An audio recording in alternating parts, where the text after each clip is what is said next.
হরে কৃষ্ণ, রাধে রাধে। সুধী কৃষ্ণ ভক্ত, গৌর ভক্ত, হরিভক্ত আমার মা সকল, বাবা সকল, আপনাদের প্রত্যেকের চরণে আমার সশ্রদ্ধ প্রণাম। প্রণাম জানাই আমার সাধুগুরু বৈষ্ণব মণ্ডলীর চরণে। অনলাইনে উপস্থিত যত আমার দাদা, মায়ের, আত্মীয় স্বজন, ভাই বন্ধু, ভক্ত শ্রোতা, সাধী জোনা, গণিজনা রয়েছেন, আপনাদের চরণে সশ্রদ্ধ প্রণাম জানাই। অন্তরঙ্গ স্থল থেকে অনেক অনেক ভালোবাসা, অভিনন্দন। বলুন আপনারা কেমন আছেন? আশা করি প্রাণ গোবিন্দ রাধারানীর কৃপায় সকলেই ভালো আছেন। আমিও আপনাদের অনেক অনেক আশীর্বাদ, ভালোবাসায় খুব ভালো আছি।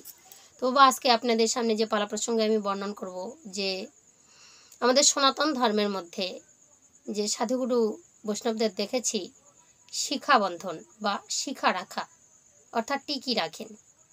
আর মৌলবীদের দেখেছি বা মুসলমান সম্প্রদায়ের মধ্যে দেখেছি শিশুকাল থেকে টুপি পরানো। এটা কেন করতে হয়?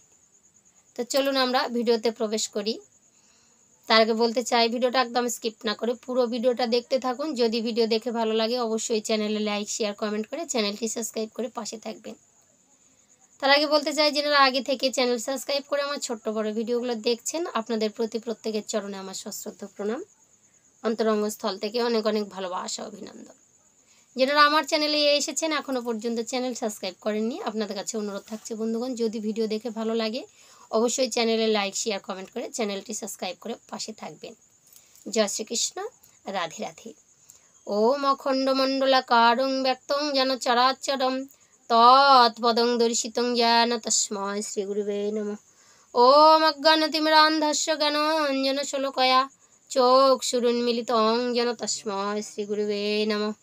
গুরুকৃপা হি কেবলম, গুরুকৃপা হি কেবলম, গুরুকৃপা হি কেবলম। জয় গুরু। তো বাবা, আমাদের কেন টিকি রাখতে হয় প্রথমে এটাই বলি, যে সনাতন ধর্মের মধ্যে আমাদের যে দশবিধা সংস্কার রয়েছে তার মধ্যে যে 7 নম্বর সংস্কার, যেটা হচ্ছে চূড়াকরণ, এটি হচ্ছে শিখা রাখা। তো দশবিধা সংস্কারটা কি আমাদের? প্রথমে হচ্ছে গর্ভধান, পুংসবন, সীমান্ত উন্নয়ন, জাতকর্ম, নামকরণ, অন্নপ্রাশন, চূড়াকরণ, উপনয়ন, সমাবর্তন আর বিবাহ। এর মধ্যে 7 নম্বর চূড়াকরণ, এটা হচ্ছে যে সন্তানদের মস্তক মুন্ডন করে একটা শিখা রাখা বা টিকি রাখতে হয়। তো দশবিধ সংস্কারের এটি একটি হচ্ছে অঙ্গ। তো এটা টিকিটা কোথায় রাখতে হয়? যেখানে আমাদের ব্রেন এনার্জি রয়েছে, ঠিক সেই জায়গাটায় কেন রাখতে হয়? মুসলমানরাও কেন এই টুপিটা পরেন? সেখানে যেন রৌদ্রতাপ বেশি না লাগে, বেশি প্রখরতা আঘাত কেউ যেন না করে। দেখবেন বলে কি, সিজারে যারা বাচ্চা হয়েছে ওই জায়গাতে কেউ মাথাতে আঘাত করবে না, ঠিক আছে? তো তার জন্য একটা হচ্ছে তোমার গৌতম বুদ্ধের একটা ছোট কাহিনী আছে, সেটা আপনাদেরকে শোনাবো। তো সনাতন ধর্মের যে পুরুষরা আছে তাদের 5 রকমের যে পোশাক আশাক রয়েছে সেই বিধায় আমি বলছি। পুরুষরা কি ধারণ করবে? আগে তিলক সেবা, তারপর হচ্ছে কণ্ঠী ধারণ, তারপর হচ্ছে শিখা, ওর মধ্যে কিন্তু পড়ছে, তারপর হচ্ছে কৌভিন, তারপর হচ্ছে বহির্বাস।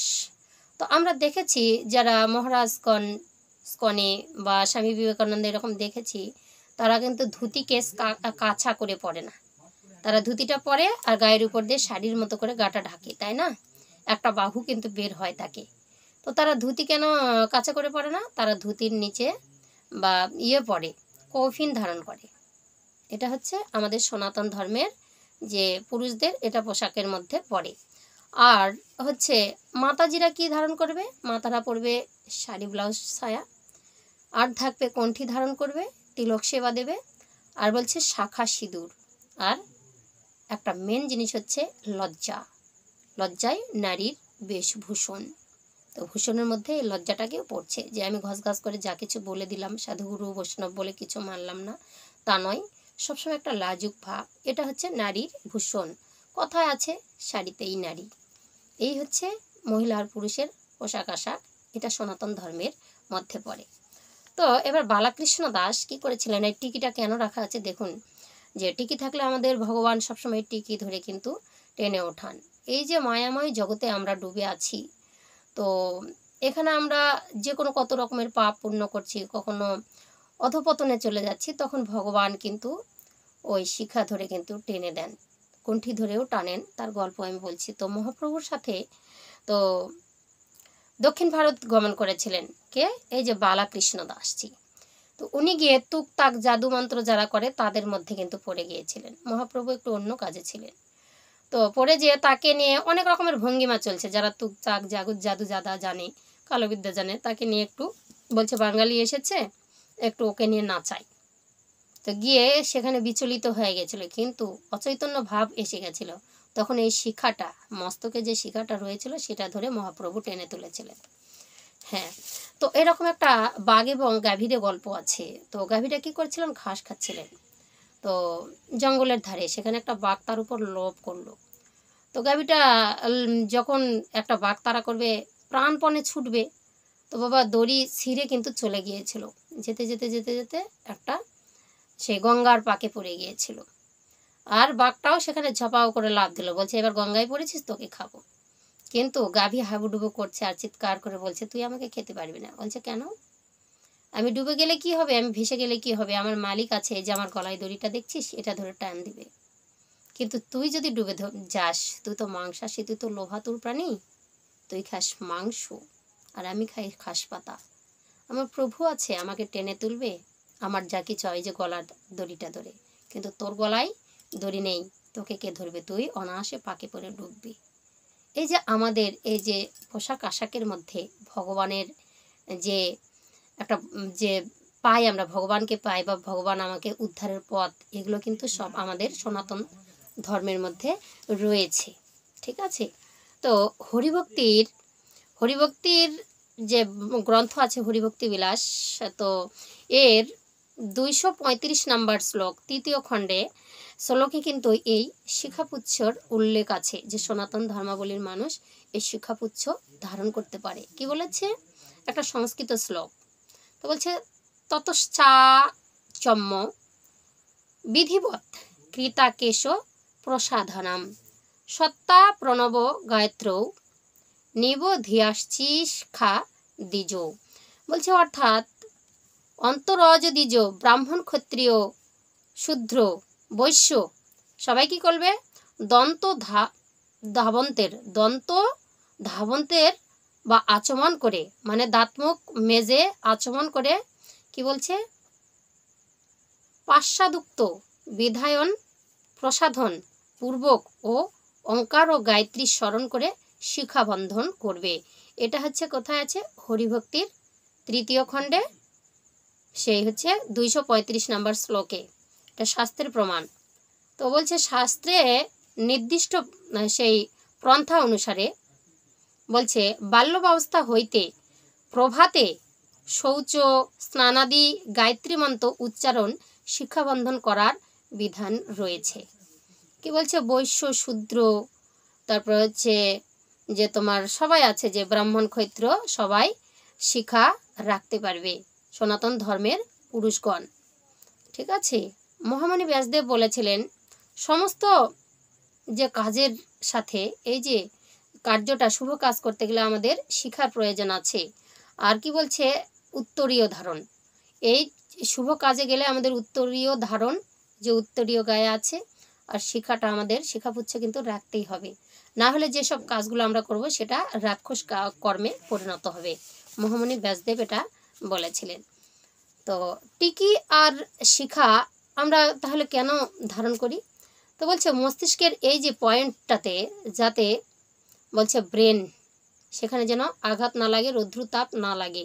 ঠিক আছে? এখানে আমাদের এনার্জি আছে, যে এনার্জি আমাদের সারা শরীরে বহন হয়, যা নির্দেশ আছে সেটাকে আমরা মানে পালন করি। এই মস্তিষ্কের এখান থেকে কিন্তু আমাদের কিন্তু হুকুমগুলো আসে। তো বলছে আমাদের মধ্যে 6000 গ্রন্থি থাকে, যারা যোগমতে রয়েছে তারা কিন্তু এটা বলেছেন। ঠিক আছে? তো একজন সুস্থ সাধারণ শরীরের মধ্যে 500 থেকে 600 গ্রন্থি কিন্তু জীবিত থাকে। আর যদি 200 গ্রন্থি যদি মানুষ ক্লিয়ার রাখতে পারে, যে পরিষ্কার রাখতে পারে, তাহলে সে কিন্তু কি বলছে? অতি ইন্দ্রিয় জাগ্রত করতে পারে। তখন তাকে আমরা মহাযোগী বলতে পারি। তো এটা কিসের জন্য হয়? এটা কিন্তু দমের জন্যই হয়, দম সাধনার জন্য। ঠিক আছে? তো পরিষ্কার করার মাধ্যমই হচ্ছে যত প্রকৃতিময় আপনি হবেন। তো প্রকৃতিময় হতে গেলে আমাদের প্রকৃতির মাঝে নিজেকে বিলীন করতে হবে। কেমন করে? সেটা যোগ সাধনা, দমের ঘরে প্রাণায়াম, এরকম এগুলোর জন্য। তখনই আপনি কিন্তু শান্তি আর স্বস্তি অনুভব করতে পারবেন। শান্তি কিন্তু বাইরে নাই, সব কিছু আমাদের দেহের মধ্যে আছে, আমরা ইচ্ছা করলে সেটাকে আনতে পারি। তো এটি হচ্ছে কি বলছে, উৎপন্ন করার সবথেকে সহজ উপায় হচ্ছে যোগীদের মাধ্যম হলো শ্বাসক্রিয়া, যেটা আমি আগে থেকেই বলছি। এটা হচ্ছে সাধন জগতের কথা, ঠিক আছে? তো এই শ্বাসকে ধরে যদি আপনারা ঘুম থেকে ওঠেন তাহলে সারা দিন আপনার কন্ট্রোলে থাকবে। যত শত্রু আছে সবাইকে কন্ট্রোল করে রাখতে পারবেন, দিনের দিশা ভালো হবে। আর শ্বাস যদি উল্টাপাল্টা চলে তাহলে আপনি একদম সারা দিনটাই আপনার বেকার যাবে, অনায়াসে ভালো মানুষের সঙ্গে গন্ডগোল বেঁধে যাবে, আপনি ভালো কাজগুলো হারাতে চলবেন। এরকম তো শ্বাসের ক্রিয়াযোগ আমি অনেক দিয়েছি, কোন কাজ করলে কখন কোন শ্বাস দেখলে আপনার উন্নতি হতে পারে, এগুলো কিন্তু আমার পরিষ্কারভাবে 2-3টা ভিডিওতে আমি কিন্তু দিয়েছি। আপনারা কিন্তু সার্চ করে আপনারা যারা মঙ্গল চান অবশ্যই দেখে নেবেন। এটা গুরুগৃহের কাজ, এটা কেউ বলে না, কিন্তু আমি বলেছি, ঠিক আছে? শ্বাস আমাদের শক্তিকে জাগানোর জন্য সবচেয়ে একটা নিকটবর্তী ও সরলতম উপাদান। তো দ্বিতীয়, মস্তিষ্কে অ্যাক্টিভ করে দেয় এই শ্বাসের ক্রিয়া। তাহলে দেখুন কতটা ইম্পর্টেন্ট। তো আমাদের যে ষষ্ঠ চক্র বা আজ্ঞাচক্র রয়েছে ভ্রুযুগলের মাঝখানে, এখানে আমি এর আগেও বলেছি, তো কি বলছে, এখানেই এই গ্রন্থির একটি ক্রিয়া আছে। এই গ্রন্থিকে জাগানোর জন্যই এই ক্রিয়া আছে। সেটা কিসের জন্য? সেটা আমরা ধ্যান যোগের জন্য, ধ্যানের মাধ্যমে বা আমরা শ্বাসের ক্রিয়াতে আমরা কিন্তু জাগাতে পারি, তাই না? তো আমরা যা দেখি, যা করি, যা কিছু চোখ দিয়ে দেখি, সেটা নিয়ে গিয়ে ওই ব্রেনের মধ্যে নিয়ে যাওয়া হয়। ব্রেন তখন সেটাকে ডেভেলপ করে ভালো মন্দ বিচার করে সেটার হুকুম দেয়, তখন আমরা সেটাকে বুঝতে পারি যে এটা এই জিনিস, তাই না? তো মস্তিষ্ক এটা ভাবে, মস্তিষ্ক যেখানে ব্রেন আছে যে জায়গাটা ঢেকে রাখার কথা বলেছে শিখা হচ্ছে কি? শিখা হচ্ছে আগুনের শিখার সঙ্গে তুলনা করা হয়েছে শিখাকে। অগ্নিশিখা যেমন উপর দিকে ধাবিত হয়, শিখা সেই রকম মানুষের মনকে চৈতন্য উদয় করে। মানুষের তো ঈশ্বরচন্দ্র বিদ্যাসাগর এই শিখা রেখেছিলেন, তো শিখাকে একটা জানালার শিখের সঙ্গে বেঁধে রাখতেন। কাণ্ডটা দেখুন, বলে কেন? যখন ঘুম পেয়ে যেত, এই শিখাই হচ্ছে চৈতন্য, চেতন। তো ঘুম পেয়ে গেলে যখন টোপ আসতো তখন ওই যে টিকিতে টান পড়তো, ধরপড় করে উঠে আবার চোখে মুখে জল দিয়ে আবার পড়তে বসতেন। তিনি তো হয়েছেন ঈশ্বরচন্দ্র বিদ্যাসাগর। আরও অনেক রকমের অলৌকিক তিনি জানতেন, তেনার মধ্যে একটা কন্ট্রোল ক্ষমতা ছিলেন। তিনি সবসময় এত যে দুঃখে দরিদ্রের মধ্যে থাকতেন তবু কিন্তু সুখে শান্তিতে থাকতেন। তো এই যে হচ্ছে শিখার হচ্ছে কিন্তু এগুলো হচ্ছে গুণ। তো বলছে শ্বাসের মাধ্যমে এই স্পাইনাল গ্রন্থি জাগ্রত হয়, শ্বাসের মাধ্যমে এটাকে জাগ্রত করতে হয়। কোনটা? না, ষটচক্র। আমাদের যত চিন্তা ভাবনা মন মতির সাথে শ্বাস কিন্তু যুক্ত আছে। তো কার সাথে যুক্ত আছে? আপনি যদি রেগে যান তখন আপনাকে অন্যরকমভাবে, আপনার শ্বাসের গতিটা তখন অন্যরকমভাবে ধাবিত হয়, শ্বাসের গতিটা তখন পরিবর্তন আনে। আপনি যদি উত্তেজিত থাকেন তখন আপনার শ্বাস অন্যরকম হয়ে যায়। কোনো শ্বাস যে আছে তার সঙ্গে প্রত্যেকটা কাজের সাথে অ্যাডজাস্ট আসে এই শ্বাসক্রিয়া। স্থির থাকলে এরকম শ্বাস আবার পরিবর্তন হয়, স্থির যখন থাকবেন আপনার শ্বাসও সেরকম স্থিরতা আনে। এবার যে ঘুমালে একরকম, তারপরে বসে থাকলে একরকম, হাঁটা চলা করলে একরকম, দৌড়ালে তো আরও শ্বাসের স্পিড বেড়ে যায়, তাই না? তো এটা বলছে শ্বাসের গতি ক্ষণে ক্ষণে পাল্টে, প্রত্যেকটি যে মুভমেন্টের সাথে এই শ্বাস ওতপ্রোতভাবে জড়িত থাকে। তার জন্য এই ব্রেনের কার্যও কিন্তু আছে। বলবেন যে এই শিখাপুচ্ছর আবার এর কী সাথ? এই যে ব্রেন যত কিছু হচ্ছে সেটাকে গিয়ে বার্তা দিচ্ছে চোখ টোকগুলো, আর ওই ব্রেন তখন আমাদের হুকুমদারি করছে, এটা ওটা ওটা এটা সেটা হয়। তো আপনার রাগ যদি আসে, যদি আপনি এই নিঃশ্বাসকে কন্ট্রোলে নিয়ে আসতে পারেন তাহলে এই ক্রোধ থেকে আপনি কিন্তু মুক্তি হতে পারেন, ঠিক আছে? তো আমাদের স্থূল দেহ, তার মধ্যে আবার আত্মা বর্তমান। তো এই স্থূল দেহ সঙ্গে আত্মার যে কানেকশন এই শ্বাসক্রিয়ায় আমাদেরকে করে রেখেছে, ঠিক আছে? শ্বাস দ্বারা আমরা কি বলছে, বাহ্যিক জগতের সাথে সংযুক্ত হই, আবার অন্তর্জগতের সাথে সংযুক্ত হতে পারি, চিনতে পারি। শ্বাসকে নিয়ন্ত্রণ থাকলে তত আমাদের মন মস্তিষ্ক শান্ত থাকে। মস্তিষ্কের কথা আসছে বারবার, শিখাপুচ্ছর অবশ্যই দরকার আছে, শাস্ত্রতে প্রমাণ আছে।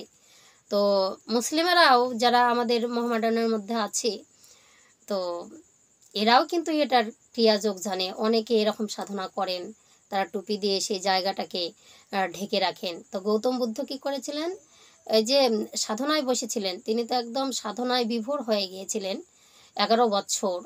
তো তেনার শরীর দিয়ে ওই একটা একটা করে, যা গৌতম বুদ্ধের মাথাতে দেখবেন যে জায়গাটাতে শিখা রাখা হয় বা ব্রেন আছে বা ব্রহ্মতালু, সেখান পর্যন্ত একটা স্তূপ আছে, সেটাকে আমরা বলি কোকড়া কোকড়া চুল, কিন্তু ওটা চুল নয়, ওটা হচ্ছে শামুক। তো কী করেছিল, তিনি যখন হচ্ছে সাধনায় বিভোর হয়েছিলেন, তো তার শরীর দিয়ে উঠে একটা একটা করে শামুক গিয়ে সেখানে স্তূপের তৈরি করেছিলেন, যাতে তার মস্তিষ্কের উপর রৌদ্র না লাগে, ব্রেনে যেন আঘাত না লাগে, একটা স্তূপ তৈরি করেছিলেন যেখান থেকে পর্যন্ত। তো আমরা দেখেছি এটা। তো কেন, আপনি যদি প্রকৃতির সঙ্গে যদি মিলে যান, তাহলে প্রকৃতি আপনাকে অনেক কিছু দান করবে। শ্বাস প্রশ্বাস আপনাকে অনেক কিছু দান করবে। আপনার রোদের উপর দিয়ে হেঁটে যাবেন, কিন্তু রোদ লাগবে না। আপনি সারাদিন জলে ভিজবেন, কিন্তু সর্দি কাশি হবে না। এটা প্রকৃতির দান। তো এই যে ব্রেনটাই, এখানে যেন আঘাত না লাগে, এই মস্তিষ্কই আমাদের প্রেরণা যোগায়। এটা হচ্ছে নার্ভতন্ত্র, স্নায়ুতন্ত্র, যে এটাকে যে চোখে একটা কিছু পোকা পড়ছে, ফট করে চোখটা বন্ধ করে দিচ্ছি, একটা কিছু আসছে দৌড়ে আসলাম, একটা কিছু আসছে ভয়ানক কিছু, চমকে গেলাম। এটা হচ্ছে আমাদের বিদ্যুৎ শক্তি, সবসময় একটা কম্পনের সৃষ্টি করে। তো ব্রেনই হচ্ছে এটার হচ্ছে আসল একটা জায়গা, ঠিক আছে। তো গৌতম বুদ্ধ তার জন্য কী করলেন, যোগ সাধনা করতে আরও সক্ষম হয়েছিলেন প্রকৃতির দানে, নাহলে শামুকরা সেখানে কেন যাবে। এমন এমন সাধক আছে যে নিচে দিয়ে যাবে, উপরে বাতাসের একটা ছায়ার সৃষ্টি হয়। তো এগুলো সব সাধনা যোগের মাধ্যমে কিন্তু আমাদের হয়, এনার্জি কিন্তু আমরা এখান থেকে আসি। তো যোগ মতে বলা হয়েছে একজন মানুষ শ্বাস দ্বারা এনার্জি গ্রহণ করে, আবার খাবার দ্বারাও এনার্জি গ্রহণ করে থাকে। তো যারা সাধুজনা যোগীজনা, তারা শ্বাস দেখে খাবার খায়, শ্বাসক্রিয়া দিয়ে যাতায়াত করে, শ্বাসকে ধরেই কাজ করে। এগুলার কে ব্রেন দেয়, ব্রেন থেকে এগুলো কিন্তু আসে। তো বলছে ব্রহ্মতালু যদি ফেটে যায় বা ব্রেনে যদি আঘাত লাগে, সেই মানুষটার মস্তিষ্ক বিকৃতি দেখা যেতে পারে, সে নিজের কন্ট্রোল হারিয়ে ফেলে। ব্রহ্মতালু ফেটে গেলে সেই লোকটা মারা যায়। সেই লোকটা ব্রহ্মতালু দিয়ে যদি মারা যায়, তার বয়স হয়ে তার একটা সময় আছে, তাহলে সহস্রারে যদি মৃত্যু হয়, স্বর্গলোক প্রাপ্তি হয়। কিন্তু কেউ যদি আঘাত করে মারে, তাহলে তার দশাটা কী হবে? অবশ্যই স্বর্গলোক প্রাপ্তি হবে না। সবসময় মস্তিষ্কটাকে আমাদেরকে কি করতে হয়, যেমন বলে কি, বাইক চালাতে মাথায় যেন হেলমেট তোমার থাকে, হেলমেটেরই সুরক্ষা দাও তোমার সঙ্গীটাকে। যে মাথাটাকে সবসময় বাঁচাতে বলেছে। মস্তিষ্ক হচ্ছে মানুষের মেন পয়েন্ট, যার জন্য এই সব কিছু। যাই হোক, আজকে এই শিক্ষাবুচ্ছ তো এই নিয়ে আলোচনা করলাম, কেন আমাদের রাখতে হয়, আমরা শ্বাস প্রশ্বাসের দ্বারাই কী করতে পারি, কী করতে পারি না। তো আমাদের এই যে গ্রন্থিগুলো, কতগুলো গ্রন্থি কার্যকারী, কটা গ্রন্থি আমাদের জাগ্রত করতে পারলে, সেই শরীরের মধ্যে শ্বাসক্রিয়ার মাধ্যমে যদি গ্রন্থিগুলোকে জাগ্রত করতে পারি, তাহলে আমাদের নানা রকমের রোগের হাত থেকে আমরা রক্ষা হতে পারি। আর শিক্ষাপুচ্ছ রাখলে আমরা সাধক জগতে রয়েছে, তার কারণ আমরা জানতে পারলাম, কেন করব। তো যাই হোক, আজকের ভিডিওটা আমি এখানেই রাখছি। যদি আপনাদের ভিডিও ভালো লাগে, অবশ্যই চ্যানেলে লাইক, শেয়ার, কমেন্ট করে চ্যানেলটি সাবস্ক্রাইব করে পাশে থাকবেন। আর এইভাবে ভিডিও দেখতে থাকুন। চ্যানেল সাবস্ক্রাইব করলে আপনাদের সুবিধা হবে, অনেক রকমের আপনারা জানতে পারবেন, যেগুলো আমি খুঁজে খুঁজে আপনাদের সামনে হাজির করি। তো ভালোবাসা দিয়ে থাকুন, এইভাবে আমার সহযোগিতা করুন, আমরা যেন সব কিছু জানতে পারি, করতে পারি না পারি, কিন্তু আমরা তো জানতে পারবো এই সাধন ভজনের জগতের মধ্যে কি আছে, কোথায় গেলে কি হবে। তো এগুলো আমরা জানতে পারবো। অনেকের উপকারও হয়েছে, অনেক কমেন্ট আসছে, আপনারাও আপনাদের যদি উপকার প্রাপ্তি হন, অবশ্যই কমেন্ট বক্সে কমেন্ট করে জানাবেন। প্রেম সে বলো রাধা রানী কি জয়, জয় শ্রীকৃষ্ণ, রাধে রাধে।